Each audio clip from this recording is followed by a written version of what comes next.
Ako ba? Okay. So, since first question to, gusto ko malaman yung journey ng music. Sino ba nagsulat, ikaw din? Hindi po. Ang nagsulat po nito is si Ninong Bingo at Tito Jimmy ng April Boys, mga uncle ko po. Yan. Okay, Kasi so- nung una po kasi, ako po yung nagsulat nung unang kanta namin, yung Idolo. Tapos, sabi po namin mga uncle ko na, sabi, gawa pa tayo ng isa. So, yun, pinabig ko nila yung composition nila sa akin. So, doon na po nagsimula yung awitin na yun. Ayun. Pwede ba bigyan niyo mo kami ng ng parang story na kwento sa'yo ni Tito mo kung paano nabuo yung song, ano yung naging inspiration, tapos ikaw, ano yung personally, ano yung interpretation mo with the song? And ikaw ka ba ngayon? Kasi parang nakaka-relate kami ni Mami Jing dyan eh. Lagi naman po ako sa mga crush ko po. Anyway, yung awitin daw po yan is ginawa nila ni Bingo and Tito Jimmy. Yung una, pinarinig po ni Bingo yan kay Tito Jimmy. Yung medyo okay, tas sabi maganda daw, inayos nila. So, yung sa ano po yun, nung narinig ko po yan, bali gawa na talaga po nila yung awitin na yun. Pero nung unang pakinig ko pa lang po sa kanya, talagang na-in-love na po ako sa kanta. Kasi para po ano niya napakasimple po nung kanta, pero may meaning, saka po may recall po siya na narinig. Talaga na doon po yung mga mensahe ng kanta, saka talagang parang in love ka din sa awitin po yun. And yun, natingin ko po sa kantang yan is talaga para po siya sa mga nagmamahalan. And sa mga nanliligaw, sa mga yung mag-asawa na, o yung bago pa lang, o yung nagsama na sila hanggang tumanda sila. Ibig sabihin, tama na sa akin ikaw, you're more than enough. Parang ganun po. Okay ka na sa akin. Kahit wala tayong makain, basta nandiyan ka na, tama na, okay na. Ang ganun yung kanta. Ayun, pero ikaw personally, may pag-aalayan ka ng gantong song. Kasi mas maganda talaga pag may inspiration. Siguro sa crush ko. Ito, inaalay ko po talaga ito sa lahat po ng mga makikinig na para po sa inyo lahat ng kanta to. Saka sa crush ko. And thanks, JC. Salamat po. Thank you so much, Sir Richard. Ang next naman pong magtatanong ay si Miss Rose Garcia of PET.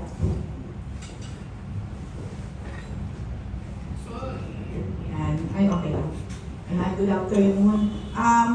Follow up ko na lang, susundutin ko lang muna yung tanong ni Richard at saka yung sagot mo na sa crush ko. Kasi paulit-ulit mo sinasabi yun eh. Sino yung crush mo? Baka po kasi malaman pag sinabi ko po eh. Yan. 2023 na, pwede nang ipaalamin. Si ano po eh, nahiya po ako. Baka po malaman niya eh. Si Angelica po. Si Angelica. So, di ba makito? Gusto mo ba mag-venture din? Kasi pagka napapanood ko po siya, iba po yung pintig ng puso ko po. Ay, grabe siya. Hindi, yung crush ko po, ayoko po malaman, nahiya po ako. Pero siseryosohin namin yung kay Angelica. Jokes are half meant po, jokes are half meant. Half-meant joke. Ayan, hindi. Anyway, JC, ito alam kong parang na-mention natin kanina, yung naging proseso ba dito sa kanta na to? Ano yung naging proseso sa pagkakabuo ng kanta na to? With your two uncles. Kanina po, tumitigil na po yung pause ko, tinanong niyo po ako, pinawis na naman po ako. Pero yung proseso po itong awitin na po ito is, kasi nasa US po yung mga tito ko. So yung ginawa po namin sa Idolo dati is mahirap talaga kasi yung music, dadalhin po sa Amerika, tapos kakantahin ko po. So, parang mas mahirap kasi yung second voice doon gagawin din, tapos dadalhin po dito sa Pilipinas. Mahirap po nung una. Pero po nung nagawa na po namin sa Idolo, medyo mas okay na po yung process po ng paggawa ng kanta na yun. Okay. Yun nga. So ngayon, you're with GMA Music. Kailan ka pa sa GMA Music? Ano po, dito lang po February. Nagpapasalamat po ako sa GMA Music at binigyan po ulit akong pagkakataon na makabalik ulit po sa pagkanta. Okay. So ano yung plano? Ano yung mga ina-expectation mo at the same time sa career mo ngayon? Ano po, hindi ko po alam sa GMA yung plano eh. Debiro na po eh. Ang plano ko po talaga is gumawa lang po ng gumawa ng kanta dahil yun po yung pangarap namin ni Daddy. Dahil dati po kasi talaga is akala ko po tapos na po. Akala ko tapos na po ako sa pag-awit. Bumalik na po ako ng Amerika. Ayun, and yung nagulat nga po ako nung bumalik ako after pandemic pa naman.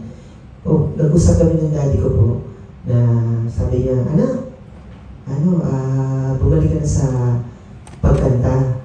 Kasi alam ko, dun talaga po yung, dun ka masaya. Dun ka lang niligaya kasi yun yung passion natin.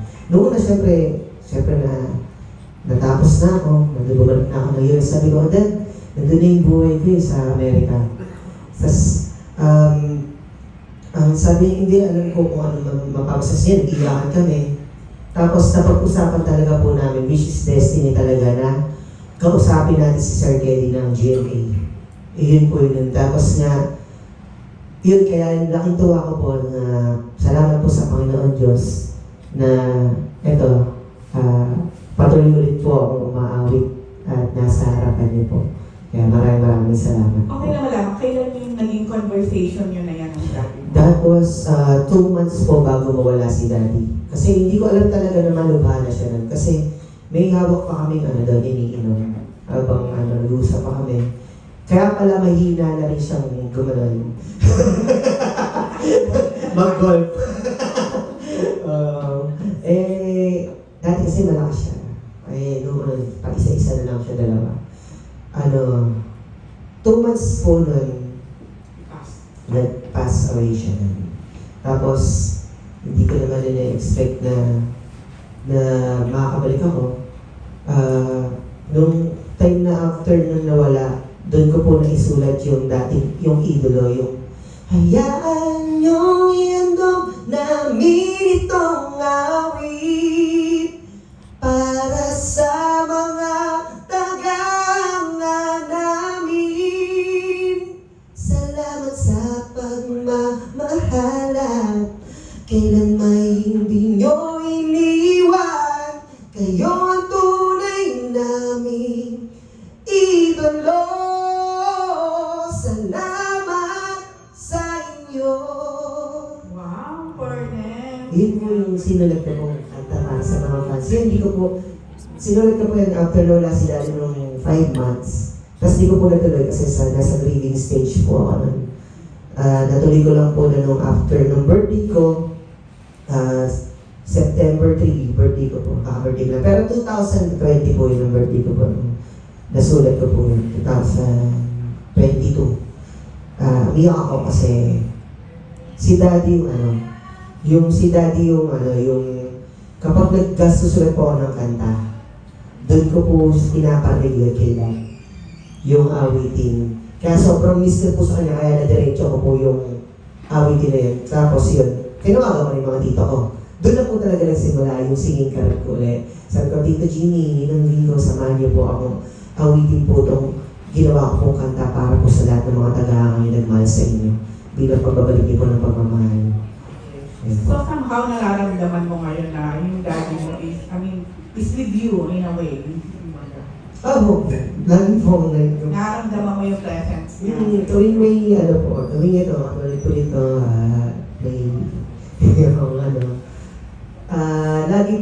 lagi po kung nararamdaman yung sabi ko, thank you Dad, salamat po. Tapos pumunta rin po ako sa Musileo namin tuwing may mga nangyayaring maganda sa akin. Katulad nung kinuha ko ng GMA, tapos ito nga, may bago na naman na single.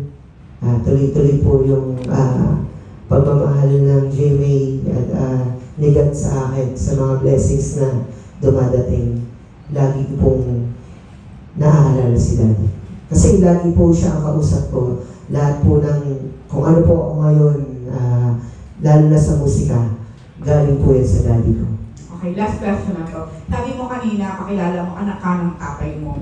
So, paano mo kami makakonvince lahat dito na anak ka nga ng tatay mo? Yung boses pa lang po, di ba? Di ko kayang tanggapin na mawawala ka na sa akin. Yan. Tapos sombrero po ako. Ano po, siguro DNA na lang po. May charot. DNA lang po, siguro, ano po, kasi kami yung kaihin ng halos pare-pares po ng boses. Kami, lalo yung mga kapatid ni Daddy. Yun nga lang, pinakamagandang boss si Daddy kasi siya yung pinakamataas na boses po. Yeah. Yan, isang sana. Pwede ba ba? Last na lang. Ano Sige na po. lang yung legacy ng daddy mo na gusto mong ituloy? Siyempre po, gusto ko po na ano talaga, ang totoo, sa una po, is gusto ko po na hindi po makalimutan yung mga awitin niya. Kaya kahit sa mga live ko, reels, kinakanta ko po yung awitin niya. And yun, sana may magpatuloy sa aming mga rehino na sa pag-awit. Ito, new generation naman po ng mga rehino. Yan, sana po magustuhan din po ng tao. And para tuloy-tuloy lang yun kung ano yung tinuro sa akin ni Daddy sa pagsusulat ng kanta at sa pagharap sa tao and pag-awit po sa harap po. Okay, salamat. Good luck. Salamat po. Congratulations. Na obvious naman na niyayakap mo yung pagiging anak ni April Boy Aquino. Pero ano yung mga nakita mo sa kanya as an artist na gusto mo rin maipagpatuloy? Yung ano po, yung pagmamahal niya po sa mga tao. Yun, sa pagtulong, kahit sa... Kasi ano po, si Daddy, gusto niya po, tsaka yung lagi niya pong ginagawa yung best niya sa lahat ng bagay, makasimple man po yan o bonggang gagawin. Yun po yung mga gusto kong magaya kay Dad. And yung masyado siyang mapagmahal po sa fans niya.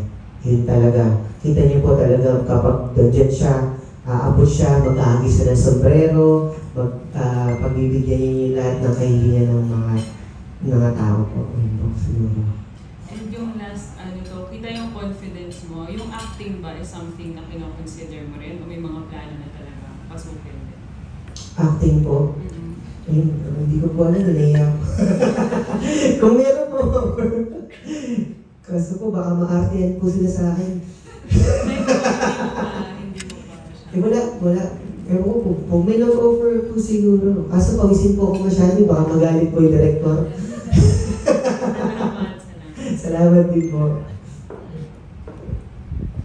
Ako, baka makita ka na namin uma-active, JC, ha? Abangan namin yan. GMA, baka naman po.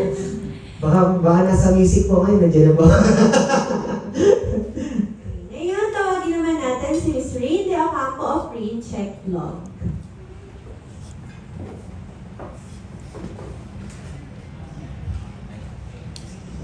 Hello, JC. Hello. Congratulations sa second single mo. Question yung, di ba nirelease ko na yung Idolo? Ano yung naging feedback ng mga fans ni Daddy mo nung nirelease mo yung song na yun? Nagpapasalamat po sila kasi nga dahil sa music video na ginawa ni Direk Miggy, nandun po yung parang interaction niya about with fans, kung gaano niya minahal, saka kung gaano siya minahal ng fans po. So, masaya po sila kasi syempre may kanta po na inalay po kami para po sa kanila.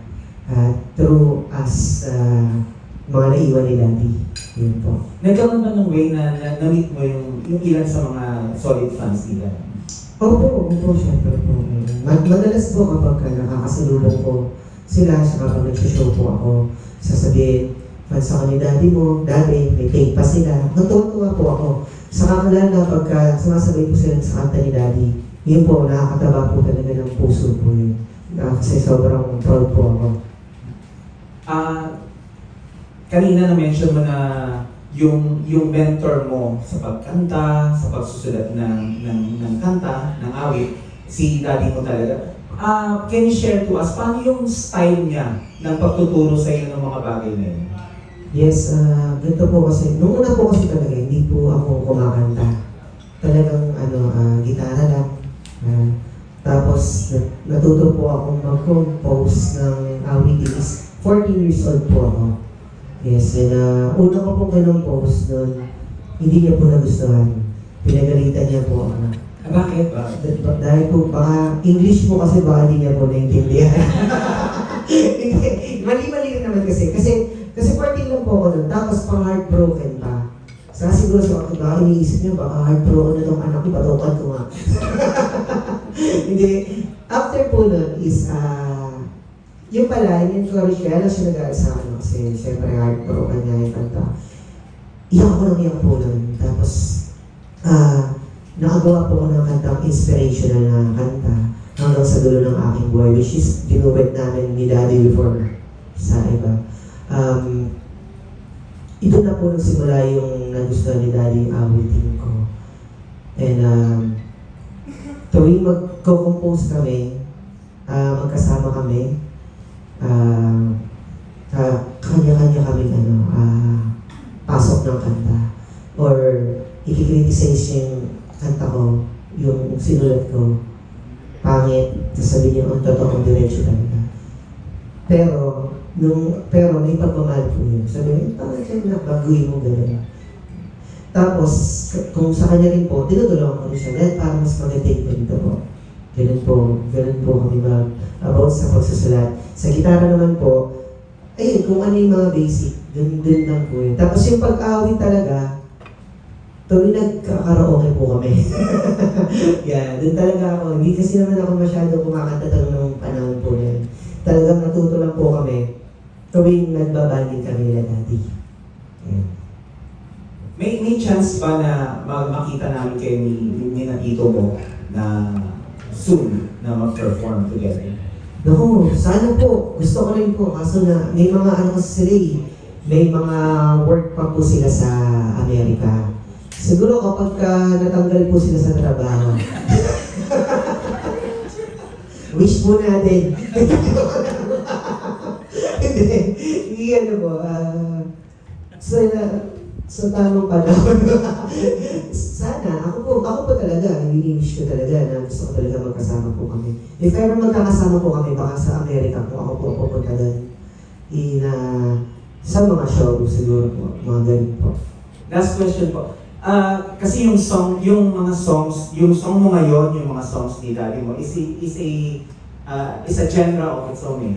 No? So, ikaw mismo, ano ba yung growing up, ano ba yung mga type of music na pinapakinggan mo, kinakanta mo?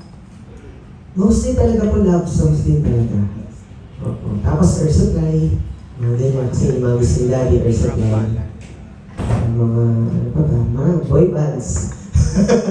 mga 90s. Mahilig ako sa 90s. And sa yung mga Westlife. Mga Boyzone. Yun, kasi mga parang natipo ako mga kanta. Mga Fats. Yun po. Backstreet Boys. Yan ang mga awitin ko para medyo may kore-kore. Salamin po. Yun po. Thank you. Thank you. Salamat po. Maraming salamat, Sir Rain, for your questions. Ngayon, tawagin na rin natin si Nad Tabares of Hype Media TV. Hello, nabanggit mo kanina na galing ng US, tapos bumalik ka ng Pilipinas para sa pagkanta. So, pwede pakikwento ano yung buhay mo sa ano yung iniwan mong buhay sa US bago ka bumalik sa pagkanta? Po. Kasi yung sa US po talaga, nag-work po ako doon.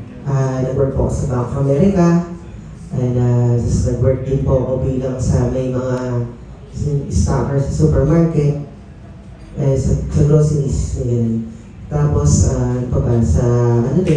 law firm, pumasok din po ako dyan. Nag-caregiver din po ako. Oo, nag-caregiver din ako doon. And yung huli-huli ko po, bago po kami umuwi kasi ng-pandemic, pumasok po ako, gusto ko sana pagpasukan yung sa dialysis tech. Yun. Which is, parang destiny, no? Kasi si daddy ko, yun ang kailangan niya. Hindi lang po umabot yung emergency dialysis kasi nga sa pagkakamali po dun sa, sa hospital. Opo. Parang sa sarili mo ba, masasabi mo na parang music yung para sa'yo talaga? Opo, kasi ang dami ko pong trabaho. Kasi ang dami-dami. Pero ang bakit po ako nasa Pilipinas? Kasi gusto ko pong ipagpatuloy po yung pangarap natin ni Daddy. Iyan po talaga. Gusto ko magawa mo na po lahat. Try ng kahit madaba o bumagsak, kahit ano sabihin ng tao. Gusto ko pong ipagpatuloy po yung mga pangarap po namin. Last question lang. Ano yung pinaka-naalala mong advice sa'yo ng father? Advice ni Dad? Ano po lagi, ang advice niya sa akin lagi po is sa bawat gagawin mo, laging put mo yung bigay mo lagi yung mga 200% mo. Ganyan. Ano ba yan? Mapagawa ng kanta, o umawit ka, kahit mag-show ka sa ilang tao, kahit 5 lang yan, 6 o 100, i-100 mo parehas lang yan. Gusto mo magpasaya pa rin tayo ng tao. Yun po. At saka, lagi kang magpapakumbaba. Dahil po ang nagpapakumbaba, yun po yung inaangat ng ating Panginoon Diyos. Yun po. Maraming salamat, JC and Sir Naz, for your questions. The next set of questions will come from Sir Albert Avellino of Chicanes.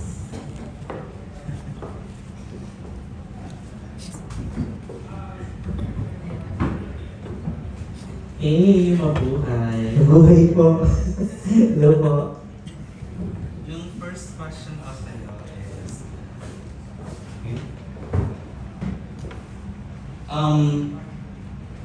now that you're carving your own path in showbiz, ganyan, so, like, nape-pressure ka ba to have the same success with your dad? Opo, syempre po lagi naman pong may pressure. Lalo na napaka taas ng nabot ni Dad. Sobra. One of the legend talaga siya. Magaling sa pagkanta, magaling sa pag-perform, magaling sumulat ng awit. So, syempre may pressure po sa akin. Pero I'm on a more positive side po. Kasi talagang yung sinasabi pong tao na yun is daddy ko po yun. Idol ko po yun. Kaya tuwing masasabi po na magaling ang daddy ko, ano ka lang, ganyan, proud po ako. So, yun po ang pumapasok sa akin. Hindi ba siya parang may effort ba from your end to somehow maging distinct ka from your dad? Or may mga times ba na parang napapatanong ko, can't I carve on my own? Yung mga ganun. Siyempre, sinasabi po nila is gaya ka lang sa daddy mo, and yung mga iba-ibang mga criticize nila sa akin, yung criticize nila ako.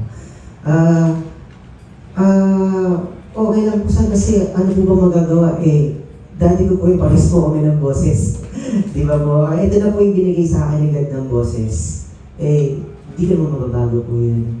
And kahit sabihin pa lang ginagaya ko yung daddy ko, daddy ko yun idol ko yun, magaling yun.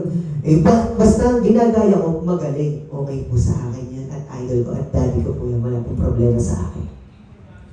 And speaking of idol, ganyan, ikaw ba, like, growing up, and syempre iba yung nakikita namin outside of the family versus you na, yun nga, nasa pamilya, ganyan. As a dad, ganun mo ba siya tinitingnan as an idol talaga? Ano po ulit? Kasi kami, di ba, yung mga fans, yung pagtingin namin sa idol, like, hindi kami kasali sa pamilya. Pero ikaw, nasa loob ka mismo ng pamilya. Nakikita mo yung hindi namin nakikita. Ganyan. So, like ikaw, based on what you personally saw, ano, kinonsider mo talaga ba siya as an idol in some certain aspects? Ay, oo, sobra po. Sa lahat. Sa lahat po talaga. Kasi siyempre daddy ko, kasama ko po siya sa bahay. Katropa ko siya. Barkada ko siya. Pag lumalabas, kasama ko ako.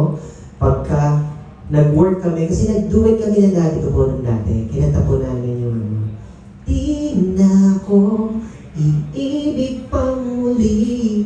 Ayoko na masaktan pang muli. Ako po nagsulat doon. Nung duet namin dati ng dad na yun. Tuwing nagsishow kami. So, magkasama na kami sa bahay. Paglabas namin ng trabaho, magkasama pa rin kami. Pag uwi namin sa bahay, magkasama naman kami. Kung magdadala kami, magkasama kami. So, talagang lahat, kita ko ginagawa niya po. Kaya, hindi lang po sa pagkanta ko siya idol, sa buhay din po. Dahil talagang, bata pa lang si Dad. 10 years old pa lang po siya na po yung breadwinner sa pamilya po nila. Hindi po siya nag-aral para po sa mga kapatid niya. Para po, sumasali na po siya ng mga amateur singing contest. And yun, bilang anak, napakabuti niya po. Bilang kapatid, napakabuti niya kasi hindi niya naiisip yung sarili niya. Tapos bilang ama, pinagtapos po kami. Di ba po, binigay po lahat ng gusto sa amin. Kaya idol ko eh. At lalo na sa mami ko. Di ba po? Hindi siya napatukan at ng babae. Hindi siya ng babae. Wala siyang babae. Ever since na naging sila, 14 years old ang mami ko na naging sila, hindi na babae ang daddy ko. Which is hindi ko alam kung kaya ko pong gawin. Charot! Hindi na lang po. Pero ayun, idol po talaga siya sa lahat. Yeah. And, sorry, last na lang. Earlier, parang somehow you showed interest in acting, di ba? So, like, kung, I think nagawa na ata yung life story ni April Boy, maybe magpakailaman or something. But if magkakaroon ng chance to recreate the life story through motion picture, is it something na you would love to do as April? Ay, sobra po. Sobrang gusto ko po kung ako po talaga yung gagawa ng movie ni Dad. Siyempre, parang, sa akin, honored ako na ako yung gaganap kung ano yung tinakbo ng buhay ng daddy ko. Yan po.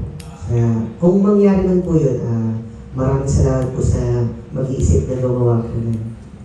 Sorry, last follow-up on that. Ano yung pinaka-highlight ng life ng dad mo? Yung gustong-gusto, hindi mo papayagan na hindi makisama sa movie or sa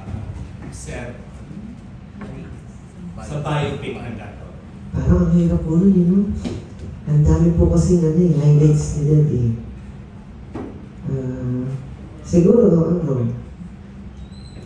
Siguro yung kinasal sila ng mami ko, kaya nabuhay kami dalawa ng kapatid ko. Siguro. Kasi siyempre po, yung sumikat po siya, hindi ko kayang tanggapin. Of course, hindi yung mawawala po dapat. At yung halis sombrero niya, pagmaman niya sa tao. Yun po. Thank you.